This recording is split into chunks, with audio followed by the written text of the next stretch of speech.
Presenting a powerful innovation by Anatrek, AMF 9920 Genset AMF controller, proudly made in India. So आज हम आपको बताने जा रहे हैं इस कंट्रोलर की सेटिंग्स, प्रोग्राम्स कैसे करना है, सर्विस जू के अलार्म को आप कैसे रीसेट कर सकते हैं, किसी भी तरह के अलार्म को रीसेट करने का क्या तरीका है, और इसके डिजिटल इनपुट्स, डिजिटल आउटपुट्स की सेटिंग्स को हम कैसे कर सकते हैं। तो फिर हम स्टार्ट करते हैं। सबसे पहले इसके प्रोग्रामिंग मोड में कैसे एंटर होना है। तो मैं अब इसको जैसा कि आप थोड़ा बहुत मैं ब्रीफ आपको इसके कनेक्शंस को कर देता हूँ। जो अब इसमें आप देख सकते हैं फर्स्ट और सेकंड नंबर पे बैटरी की पावर सप्लाई है, और 3, 4, 5, 6, 7, 8, 9 ये सारे डिजिटल आउटपुट्स हैं जो कि पॉजिटिव आउटपुट्स होते हैं। 10 नंबर आपका ब्लैंक है।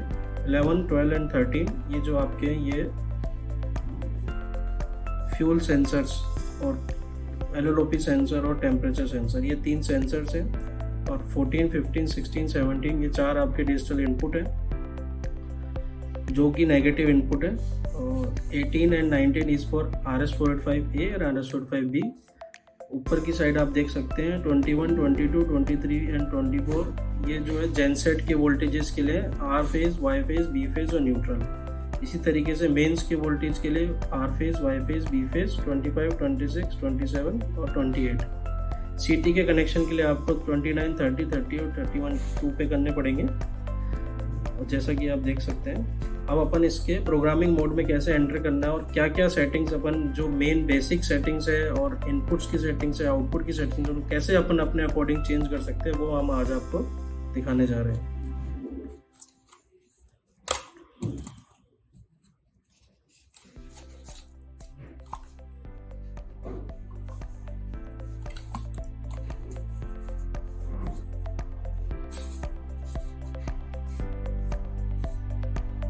AMF 3.1 this is serial number. मैं थोड़ा स्विचेस को गाइड कर देता हूँ। Up switch, down switch and this switch is use for, ये स्विच जो है कॉन्टैक्टर को ट्रिप कराने के, मैनुअल मोड में कॉन्टैक्टर को ट्रिप करने के लिए और कॉन्टैक्टर को वापस सेट करने के लिए यूज होता है। ये स्टॉप बटन है, इससे अलार्म भी रीसेट होता है। This is auto button and this is start button. तो सबसे पहले हम स्टार्ट करेंगे इसके प्रोग्रामिंग में कैसे जाना है। तो अब आप प्रोग्रामिंग में जाने के लिए आपको स्टॉप और ऑटो वाले बटन को एक साथ दबाना है।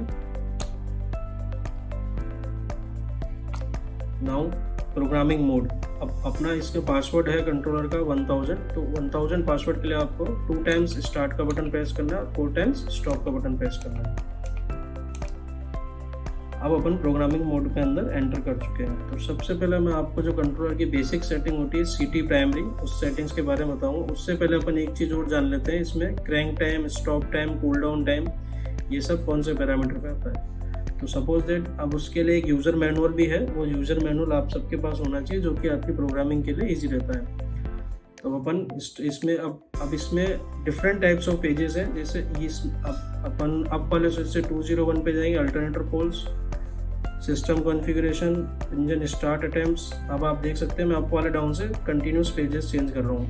अब मुझे वापस बैक पेजेस पे जाना है तो मैं डाउन वाले बटन से बैक पेजेस पे आ सकता हूँ।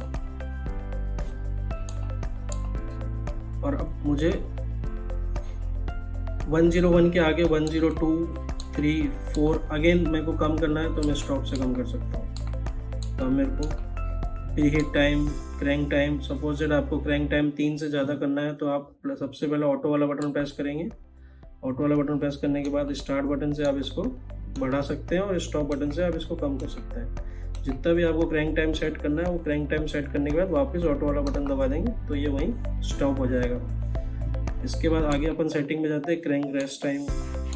मैं केवल बेसिक सेटिंग्स की बात करूँगा। कूलिंग टाइम आपको 20 से 30 सेकंड करना है तो सबसे पहले आपको ऑटो का बटन दबाना है। ऑटो बटन दबा दिया, ये एडिट मोड चालू हो गया। इसके बाद स्टार्ट बटन से आप इसको 30 सेकंड सेट कर सकते हैं।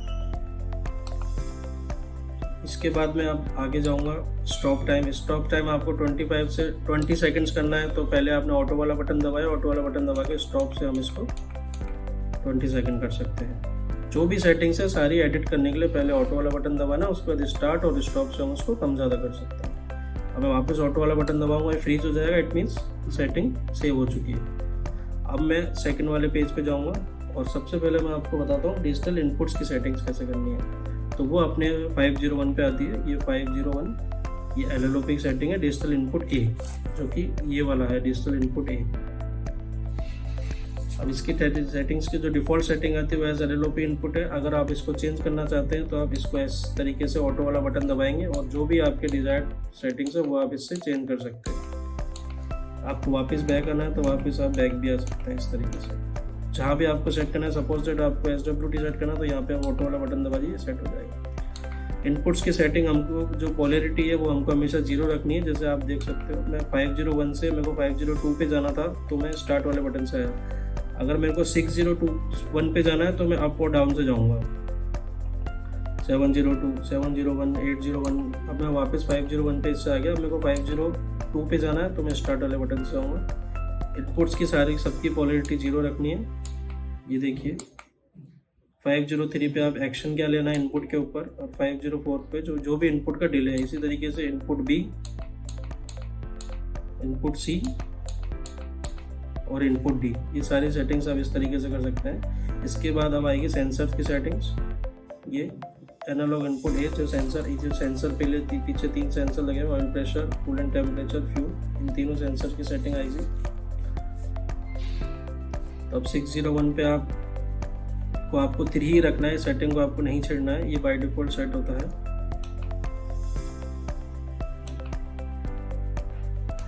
यहाँ पे आप अपने सेंसर की वैल्यू को चेंज करके अलग अलग सेंसर जो भी है आप सेट करना चाहें वो कर सकते हैं। इसके बाद आपकी एनालॉग इनपुट बी की सेटिंग्स आएगी, फिर सी की आएगी और फिर डी की आएगी।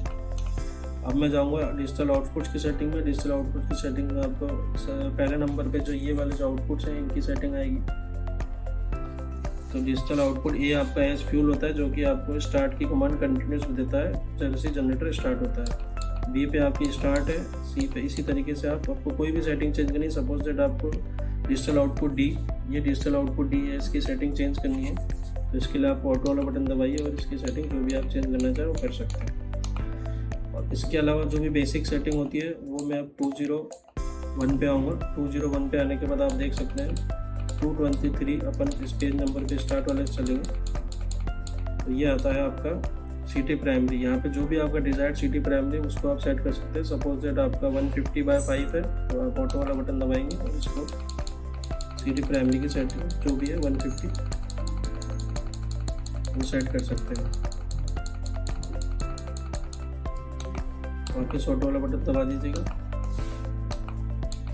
सिटी एम्पियर लोड रेटिंग की सेटिंग जो आपकी आती है 24 नंबर पे आती है।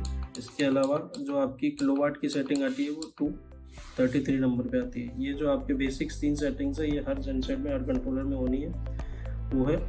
और इसी तरीके से आपको चार्जिंग अल्टरनेटर की जो सेटिंग्स आती है वो इस नंबर पे आते हैं 419। अगर आप चार्जिंग अल्टरनेटर यूज़ नहीं कर रहे हैं तो आपको इस सेटिंग को डिसेबल करना होता है, जो कि काफ़ी जेनसेट में करना पड़ता है। चार्जिंग अल्टरनेटर एक्शन, अगर आप चार्जिंग अल्टरनेटर यूज़ नहीं कर रहे हैं तो यहाँ पे आके 419 नंबर पे आके ऑटो वाला बटन दबाइए और इसको नो एक्शन कर दीजिए।